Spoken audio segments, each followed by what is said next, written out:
tabi'ahu wa mawalah.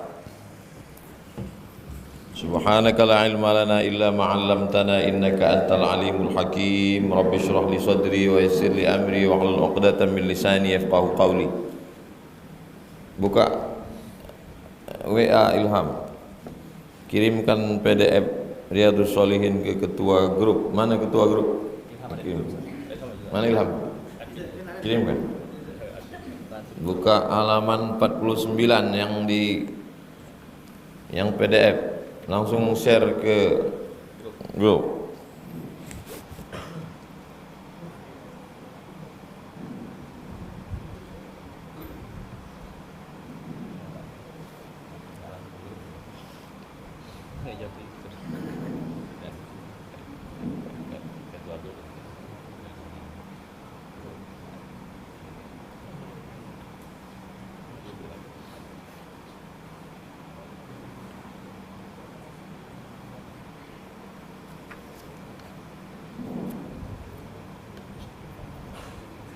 Udah dapat? Yang tak dulu pekan lalu suruh beli buku 50.000. Tak mau beli buku, kirimkan PDF. Tak juga bisa PDF. Berarti udah Al-Hafiz. Hadis kalau menurut yang PDF, hadis ke halaman 59. Nomor 23 dari Abu Nujaid.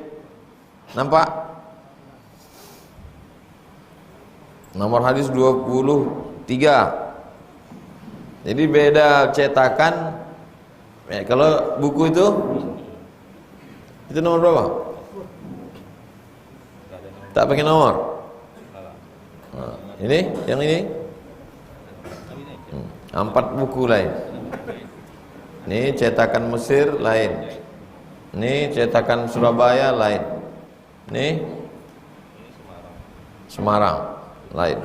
PDF. Yang belum masuk grup nanti masukkan. Baik. Qala al-musannifu rahimahullah. Imam Muhyiddin Abu Zakaria Yahya bin Sharaf An-Nawawi rahimahullah berkata, wa bihi wa ilaihi wa bisanadihi, dengan sanadnya dari Abu Nujaid bi dhammin nun. Cara membacanya nunnya dibaca dhammah, nu. Jadi membaca nama itu jangan apa Abu Najid, enggak, Abu Nujaid.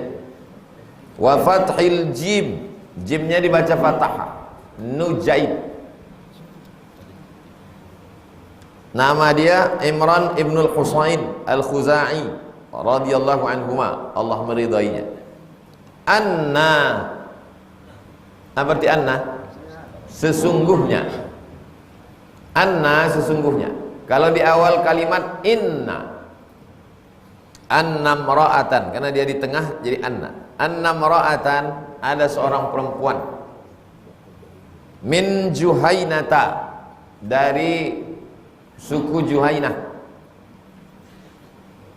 Atat, datang Rasulullah SAW. Ada seorang perempuan datang menjumpai Nabi Muhammad SAW. Wahiyya hubla, dia dalam keadaan hubla, hamil, mengandung anak. Minaz zina, hasil perbuatan zina. Faqalat, dia berkata, perempuan itu berkata, ya Rasulullah, wahai Rasulullah, asabtu haddan fa'aqimhu alayya. Aku sudah melakukan perbuatan yang menyebabkan aku kena hukum had. Kalau satu had, kalau banyak hudud.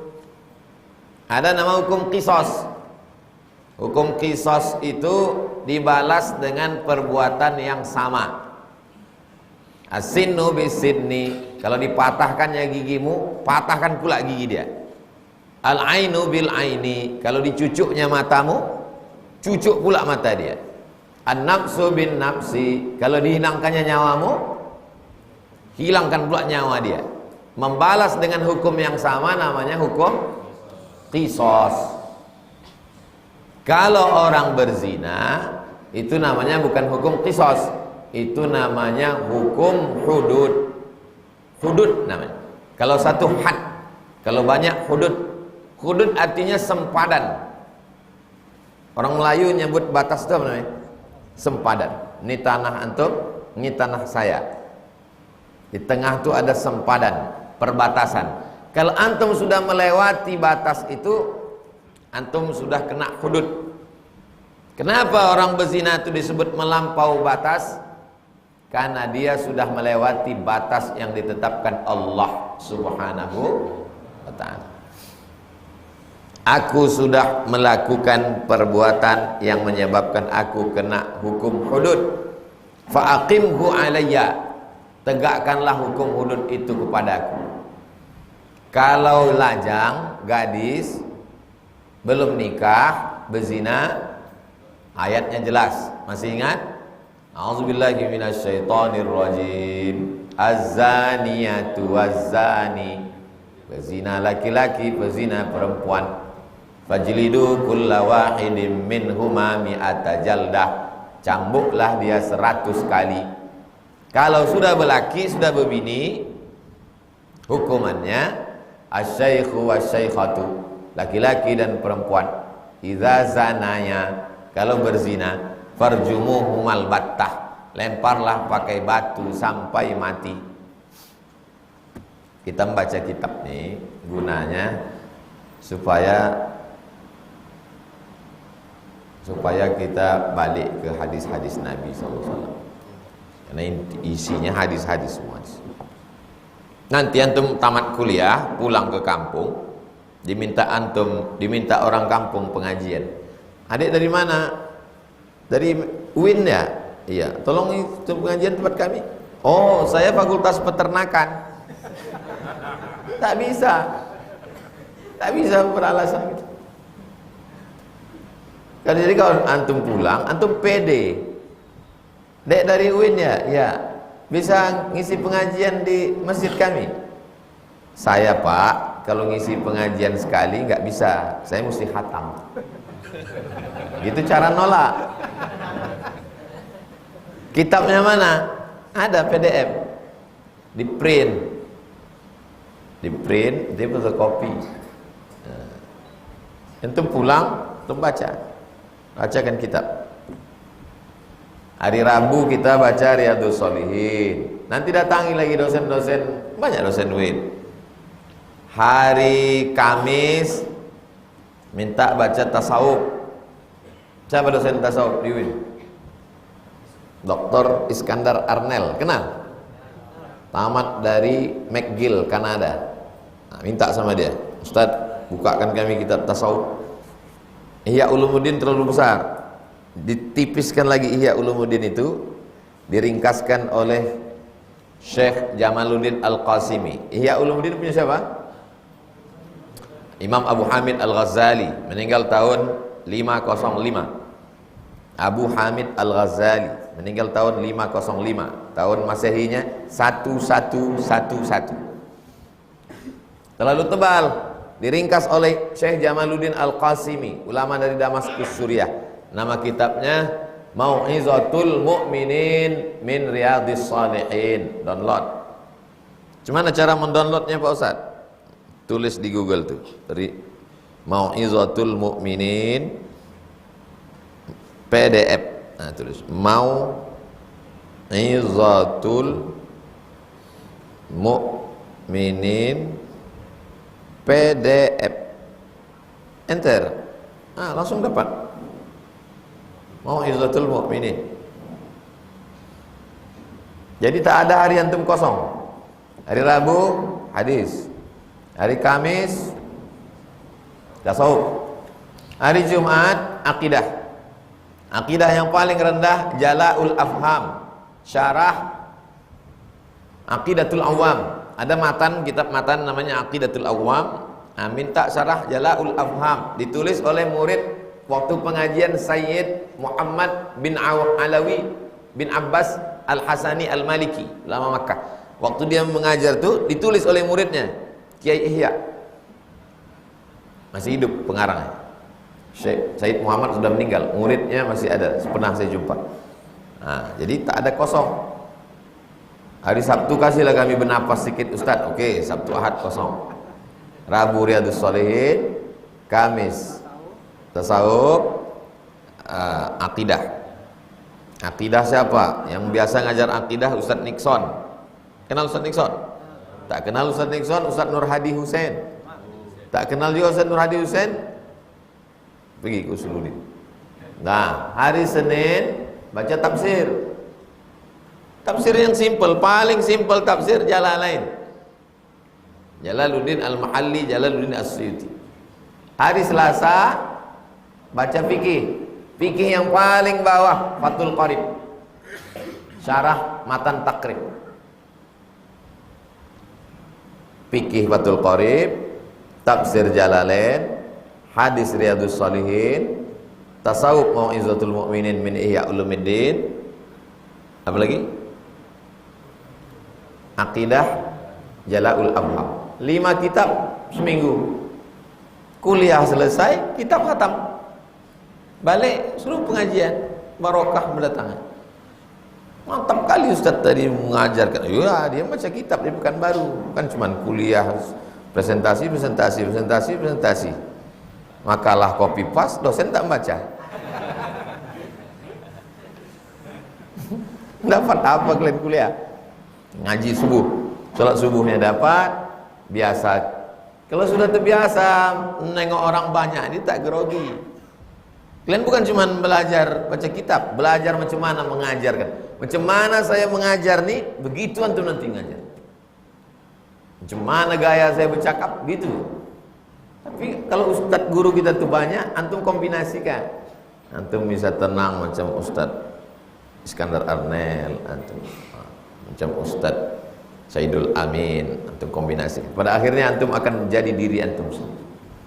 Mantap kali tadi Ustaz di masjid kita tuh ngajar Riyadhus Shalihin. Oh iya. Dari fakultas apa dia tuh? Sains Teknologi. Tapi kitabnya khatam. Jangan dari Usuluddin tak pandai bercakap. Balik ke kitab. Datang seorang perempuan dari suku Juhainah. Dia sudah berzina, minta kepada Nabi supaya dihukum. Hukumlah aku ya Rasulullah. Dia sudah menikah, maka dia mesti dilempar batu sampai mati. Fada'a nabiyullahi waliyaha. Nabi memanggil walinya. Ini dia. Jadi kalau datang perempuan ke sini, Ustaz Somad, jatuhkan aku hukuman. Panggil walinya. Walinya 6. Tapi 9 Ustaz, itu wali songo. Wali perempuan itu 6. Yang pertama ayah. Yang kedua atuk. Yang tak paham atuk, grandfather. Ayah sama atuk ini wali paling kuat, namanya wali mujbir. Kenapa disebut wali mujbir? Karena dia bisa menikahkan anaknya tanpa anak itu tahu. Pengajian di sini nampaknya ada anak mahasiswanya yang ganteng, lalu disalaminya. Ku nikahkan engkau dengan anakku dengan mahar kau ajarkan surat Ar-Rahman tunai. Ada saksi 2 orang, ada mahar, ada ijab, ada qabul. Sah, walaupun anak itu tak tahu. Itu namanya wali mujwir. Nanti belajar dalam fikih Fathul Qarib. Nah. Ayah atuk, yang 4 lagi abang, laki adik, laki-laki. Baru yang 2 lagi abang ayah, adik ayah. Mama Pak Ustaz, mama saudara ibu. Ini mama. Itu secara adat Minangkabau bertanggung jawab. Jadi orang Minang itu beruntung, walinya bertanggung jawab, mamanya bertanggung jawab. Dua-dua dapat. Adat basandi syarak, syarak basandi kitabullah. Jadi 2 kalian dapat perhatian kalau orang Minang. Fada'a nabiyullahi waliyaha, dipanggillah walinya. Faqala, kata Nabi, ahsin ilaiha, jaga rawat anak kemanakan kalian. Fa idza wada'at, kalau dia nanti melahirkan anak, fa'tini biha, bawa dia ke sini.